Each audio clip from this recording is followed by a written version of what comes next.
Hello YouTube, T-Sparks here for a fan content reaction to DWK's latest video.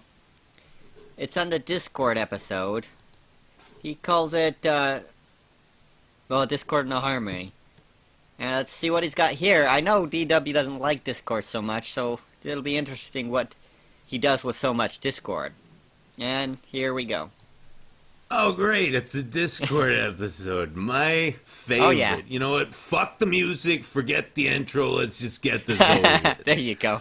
Okay, so we're hanging out at the Flutter Shack and Discord is just kicking back, having some tea with his waifu. So already I'm mad because he has the one thing I never will. A chance. True. Then again, even if we did get to meet our waifus and potentially court them, how many of us would really have a chance? So, these two are hanging out and verbally filleting each other like there's no tomorrow, and Discord's just like, oh god, yes, Fluttershy, you are so good at tea parties. And she's all, yeah, baby, say it again. Oh, fuck me, these Sorry, I don't ship so those good. two. You're a I fucking don't. Artist.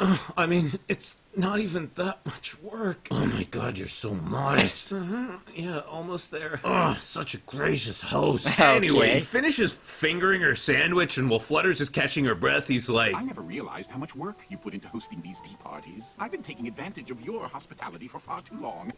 oh, well, fuck me. That almost sounds like something a relatively sympathetic character Don't give say. him too much However, credit. if there's one thing I know about Discord, it's that he'll give me plenty of fresh reasons to hate him before the episode is over. Right, so Dickbag here decides to actually return the favor and host the next tea jerk with Buttershush, so he goes shopping. Okay, hold on. This is a guy who can open holes in space-time and creates life to use as a towel. Are you seriously telling me he needs to run to the china shop for a tea set? Or wait, that's a is this good point. possibly implying that he doesn't actually create the stuff, he just summons it in from somewhere, so he can't conjure some Earl Grey because he doesn't have any in his dimensional stash? If that were our premise here, then I'd be curious as to what he does with this sheep when he's not don't wanna know. using it. Oh my god, look at this chick's hair, it's fucking Yeah, she gorgeous. does look Look at good. that I have to layering. I don't know admit. if I could really handle my tea bags having any kind of Oh, anthropomorphic no. quality, since the No. main event of a tea party would consist of drowning them in scalding hot water and then drinking the stewed essence of their soggy corpses. Okay, So, you make a homeboy's point chatting there, up Teabagger here, and she's like, wait, you're friends with Fluttershy? And he's all, yeah, why wouldn't I be? Because you're fucking weird, dude. Seriously, that's pretty much what she said, and I can't really blame him for getting all That defensive. is a good That point. would kind of sting if somebody literally couldn't believe that you even hung out with the only person you actually cared about. But whatever. Too much Fuck text. Discord. I will admit that he's a little bit more relatable in this episode so far, but that doesn't give him a pass on all his previous bullshit. Ugh. This chick really needs to get the name of teabag stylists. Oh, sweetie, you're doing it wrong. Okay, this is the Okay. same thing as that tea I can thing I agree with mentioned that. earlier. Why would you want a sentient pinata at your party when you're gonna beat it to death with a bat Yeah, and eat its that's guts? a Can you good imagine this point. poor thing lying on the ground, broken in half, its candy innards strewn all about the floor, just whispering, shoot me, like that sniper chick at the end of Full Metal Jacket? Never saw I that. think that'd kind of kill the mood at your quinceanera. Anyway, Discord's at Safeway and he runs into Ponkers and she's like, wow man, you're having Fluttershy over for tea? I've never been to your house, but I'm guessing it reeks of mid-grade scotch and dried semen. Yeah, what's your point? Well, I'm just saying, you Okay. might want to wash all those cum-crusted socks and hide your porn so that Fluttershy feels comfortable. Oh shit, you're right. She's gonna think I'm a huge fucking faggot. Also, how did you know about the socks? Hey bro, I shoot my wad in a sock too. How does that even work? You don't have a dick. Well, not when I'm out walking around town. You know, I thought this whole thing I with don't know Discord what the talking to hell himself was just you were his implying rampant there. narcissism, But I don't then wanna go there. saw this. Judging by where he lives and how infrequently we see him, Discord clearly spends most of his time alone, and I'm guessing that having a few clones of yourself to chat up would be nice when you go days on end without talking to another Okay, too actual much text. person. And this guy's all, dude, she's gonna dump you if she sees this shit. And Discord's like, I was trying to make the tea party different and special, like me. But all I did was make it chaotic and weird. like me. I can't believe I'm saying this, but I'm starting to feel for the guy. Wait. No, don't give in. No, Don't this give is in. Discord. He's the one character I can rag on without remorse because he's just an impenetrable wall of ego, right? Yeah, I know he has quote-unquote insecurities, but it's always just bratty jealousness or indignation at not being the center of attention, but this seems different. He actually seems like a person. Yeah, I did flesh very Discord out lonely quite a person bit in who's this terrified episode. of alienating one of his precious few friends.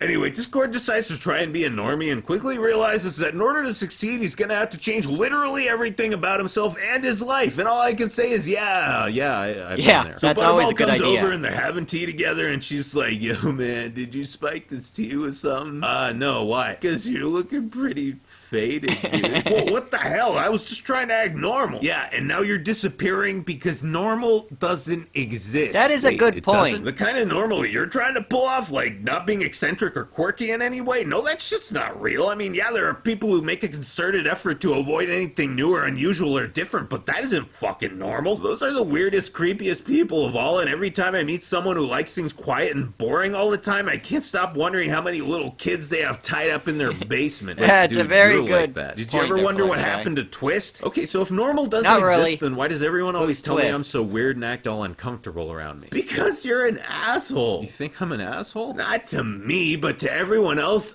yeah, and that's what I was getting to. There's no such thing as normal when it comes to shit you like to do or talk about, but the one metric for normalcy that should and ultimately does matter is not being a dick. If you're just a chill guy who makes an effort to get along with people, then no worthwhile person is gonna care if you're into weird shit, and sometimes it can even be the coolest part about you. Wow, so you're saying I can be Once eccentric again, as long as DWK I'm not does a douche. Yeah, if you're cool the and you can thoughtful handle analysis. the fans. Also, make sure you aren't a fat, socially awkward spurg who never showers or shaves and spends all his time talking about cartoons and video games. Well, I'm not Come fat, on, so Fluttershy, I those got that kinds of going people for me. don't exist. Well, not in Equestria anyway, because they don't belong here. Okay. Oh, those faces.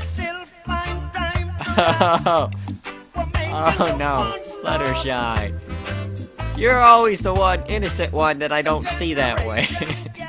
I will admit that he's a little more relatable in this episode so far. Ow, I fucking bit my mouth. Oh, God, I fucking bit the inside of my cheek. Jesus Christ. Ow, fuck. Ow. Okay. You alright, 30W? A little more beer. I got it. Wouldn't that hurt more? Oh, that was fucking catastrophic. Well, once again, DWK delivers the analysis that he so desperately doesn't want to make. He is a very good analyst by not being an analyst. I really love his stuff. I can't wait to see what happens when he gets to some of the later episodes in the season. And the season finale, especially. Anyway, thanks for anyone that actually watched my lame-ass reaction. And please go visit DWK's page and give him your likes and comments and subscriptions. Link in the description. Thanks all, and bye.